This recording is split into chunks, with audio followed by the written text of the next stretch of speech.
Pernah tak kita melihat atau mengalami situasi seperti ini? In 1930, the Republican-controlled House of Representatives, in an effort to alleviate the effects of the anyone, the Great Depression, passed the anyone, the tariff bill, the Hawley-Smoot Tariff Act, which anyone raised or lowered, raised tariffs in an effort to collect more revenue for the federal government. Did it work? Anyone? Anyone know the effects? It did not work, and the United States sank deeper into the Great Depression. Today, we have a similar debate over this. Anyone know what this is, class? Anyone? Anyone? Anyone seen this before? The Laffer curve. Anyone know what this says? It says that at this point on the revenue curve, you will get exactly the same amount of revenue as at this point. This is very controversial. Does anyone know what Vice President Bush called this in 1980? Anyone? Something DOO economics. Voodoo economics. Assalamualaikum warahmatullahi wabarakatuh dan salam sejahtera kepada semua pelajar-pelajar baharu Politeknik Kuching Sarawak, khususnya kepada pelajar Jabatan Teknologi Maklumat dan Komunikasi. Terima kasih kepada Jawatan Kuasa Minggu Suai Kenal pelajar baharu PKS bagi sesi ini kerana memberikan ruang kepada saya sebagai wakil Jawatan Kuasa E-Pembelajaran JTMK PKS untuk menyampaikan taklimat berkaitan pengajaran dan pembelajaran secara dalam talian. Syabas dan tahniah juga kepada para pelajar kerana berjaya melanjutkan pelajaran ke Politeknik Kuching Sarawak. Laporan daripada Berita Harian pada November 2020 menyatakan bahawa kebolehpasaran graduan dari Kolej Komuniti dan Politeknik Malaysia mencapai tahap 95% setiap tahun. Jadi dalam tempoh 3 tahun akan datang, anda semua akan menjadi sebahagian daripada 95% pelajar yang mendapat kerja selepas bergelar graduan. Sebagai pengenalan, nama saya Abdul Aziz Ikhwan Abdul Wahab dan saya adalah pensyarah di Jabatan Teknologi Maklumat dan Komunikasi. Dalam masa yang sama, saya juga diberi tanggungjawab sebagai penyelaras e-pembelajaran di JTMK PKS. Tanggungjawab saya dan tim e-learning jabatan adalah untuk mempromosikan pendekatan e-pembelajaran kepada pelajar-pelajar di JTMK PKS. Bagi tujuan tersebut, kami juga telah membangunkan satu portal pembelajaran PKS yang bertujuan sebagai rujukan dan panduan kepada pelajar dan pensyarah berkaitan apa sahaja isu dan aktiviti pembelajaran di PKS. Sebelum kita teruskan taklimat PDPT, ayuh sama-sama kita tonton satu video berkaitan keperluan pendekatan e-pembelajaran di Politeknik. Kenapa kita perlukan e-pembelajaran?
Mari kita lihat definisi pengajaran dan pembelajaran dalam talian, atau lebih dikenali sebagai e-pembelajaran.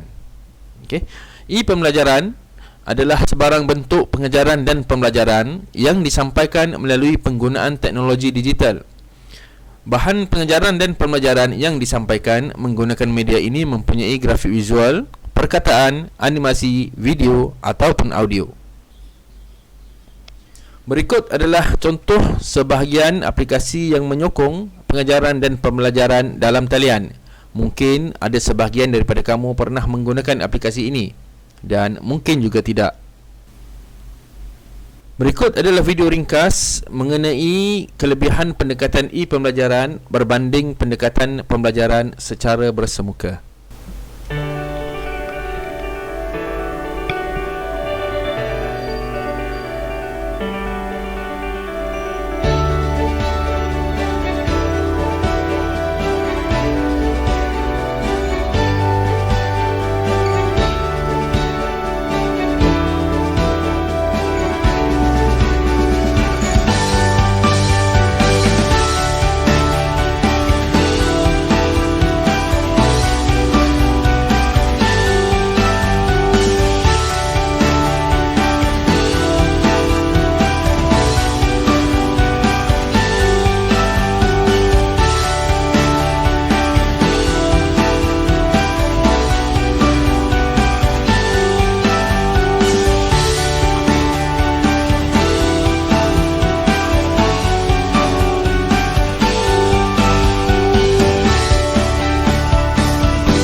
Okey, untuk pengetahuan semua pelajar, okey, ada dua pendekatan atau mod pengajaran dan pembelajaran secara dalam talian. Yang pertama adalah mod pembelajaran segera atau synchronous learning.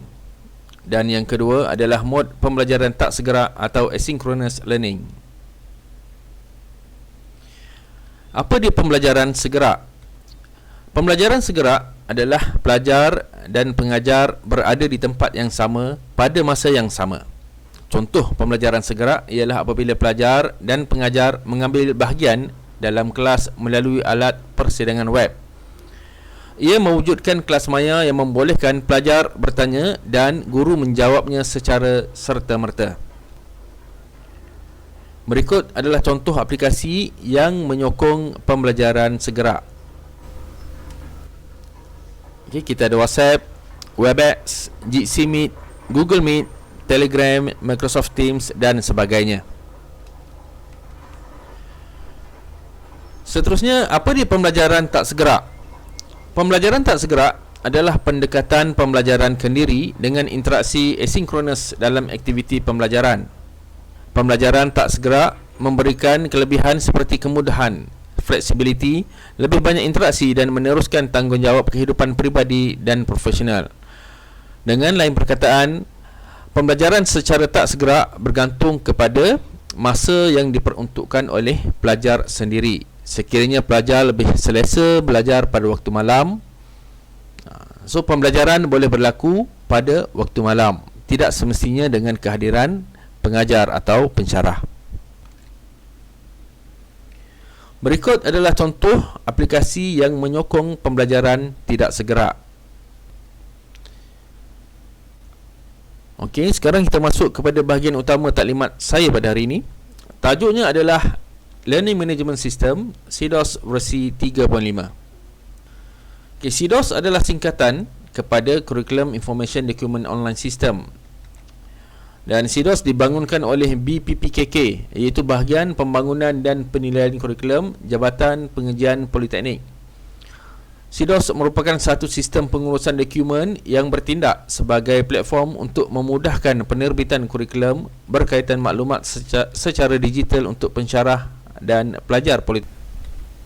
Setiap politeknik mempunyai satu platform e-learning sendiri.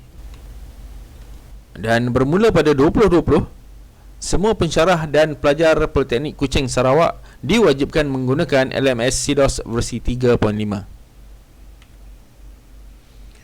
So ini adalah fungsi LMS CDOS. Yang pertama, membolehkan pelajar memuat turun nota pembelajaran, menjawab dan menghantar kuis secara online, berinteraksi dengan pensyarah secara online melalui forum dan chat, dan mengulang kaji pelajaran secara online pada bila-bila masa sahaja.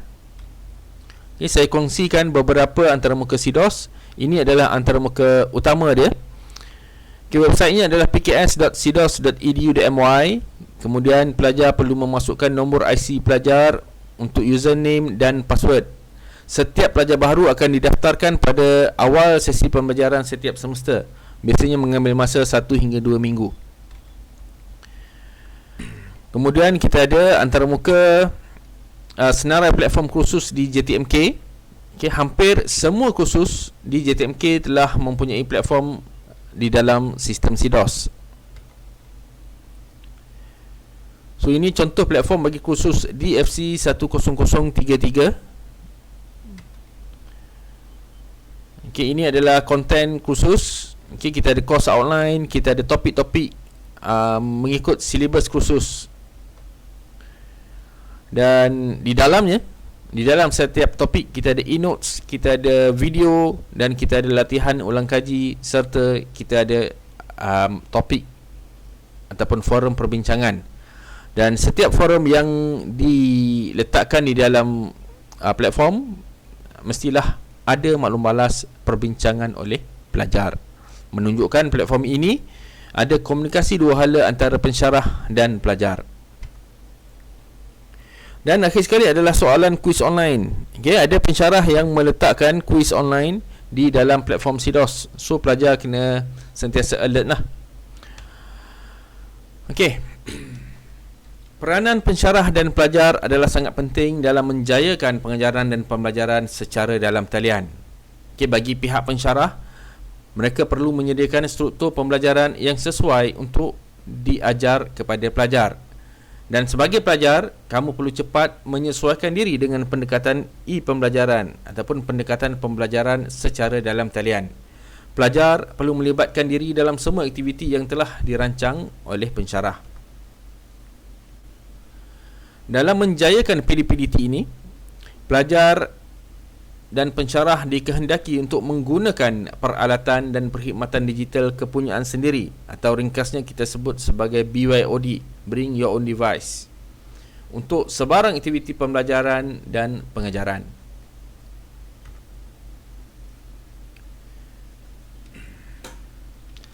Akhir sekali, dunia digital hari ini adalah permulaan kepada masa depan pelajar. Sekiranya kamu tidak menguasai dunia digital, kamu akan ketinggalan dan ditinggalkan sahabat-sahabat kamu yang lain.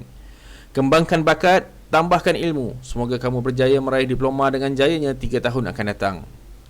Sekian daripada saya, terima kasih dan Assalamualaikum.